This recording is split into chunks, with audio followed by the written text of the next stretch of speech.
ကုန်ရှိတယ်မင်္ဂလာပါကလေးတို့ရေဟိုးရှိတော့ကမောပညာတွေလွှမ်းမိုးနေတဲ့ကဘာကြီးမှာတိတ်လှတဲ့ရွာလေးတစ်ရွာရှိတယ်အဲ့ဒီရွာလေးမှာတစ်သားထားလေးကင်ပြီးအမြဲလေးကျင့်နေတဲ့ဇာနီလို့ခေါ်တဲ့သူ့ရဲကောင်းလေးတစ်ယောက်ရှိတယ်ဇာနီလေးကရွာကလူတွေကိုအမြဲကူညီတတ်လို့အားလုံးကသူ့ကိုချစ်ကြတယ်တနေ့တော့ငိမ့်ချမ်းနေတဲ့ရွာလေးစီကိုကြောက်စရာကောင်းတဲ့အရိပ်မဲဘလူးကြီးရောက်လာတယ်ဘလူးကြီးကရွာကိုအလင်းရောင်ပေးနေတဲ့မော်နီမင်းကြောက်တုံးကြီးကိုလူယူသွားပါတော့တယ်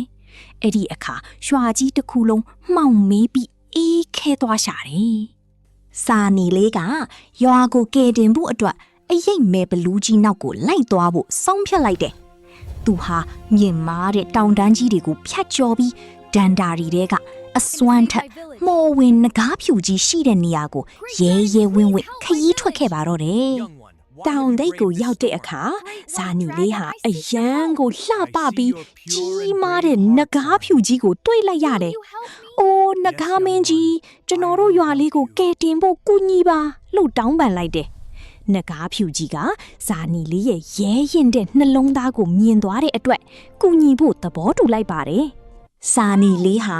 ငကားဖြူကြီးရဲ့ကြောပေါ်ကိုတက်စီးပြီးအရင်မဲဘလူးကြီးရှိရာကိုပြန်တန်းသွားပါတယ်။တိမ်တိုက်တီကြားထဲမှာအကြီးအကျယ်တိုက်ပွဲဖြစ်ကြတာပေါ့။ဘလူးကြီးကအရင်မဲတွေနဲ့ပြစ်ပေါက်ပေးမဲ့ငကားဖြူကြီးကရှောင်ရှားပြီးပါစက်ကနေမှော်အလင်းတန်းနဲ့ပြန်ပစ်ထုတ်လိုက်ပါတယ်။စာနီလေးကလည်းသူ့ရဲ့တက်တီတွေကိုစုစည်းပြီးတစ်သားဓားလေးကနေအလင်းရောင်တွေထွက်လာအောင်လှုပ်လိုက်ပါတယ်။စာနီလေးနဲ့ငကားကြီးရဲ့အလင်းရောင်တွေပေါင်းဆက်သွားတဲ့အခါအရိပ်မဲဘလူးကြီးဟာ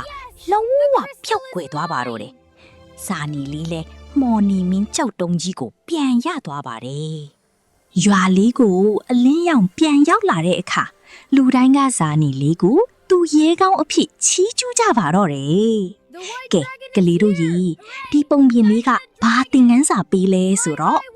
ခန္ဓာကိုယ်တီးငယ်ပြီမဲ့လေမကြောက်မရွံ့ပဲရဲရင့်တဲ့နှလုံးသားရှိရင်ဘလောက်ကြီးတဲ့အခက်အခဲကိုမစိုးအနိုင်ယူကြော်ဖြတ်နိုင်တယ်ဆိုတာပါပဲနောက်ထပ် action ပုံပြင်လေးတွေကြည့်ဖို့ channel လေးကို subscribe လုပ်ခဲ့အောင်နော်တတာ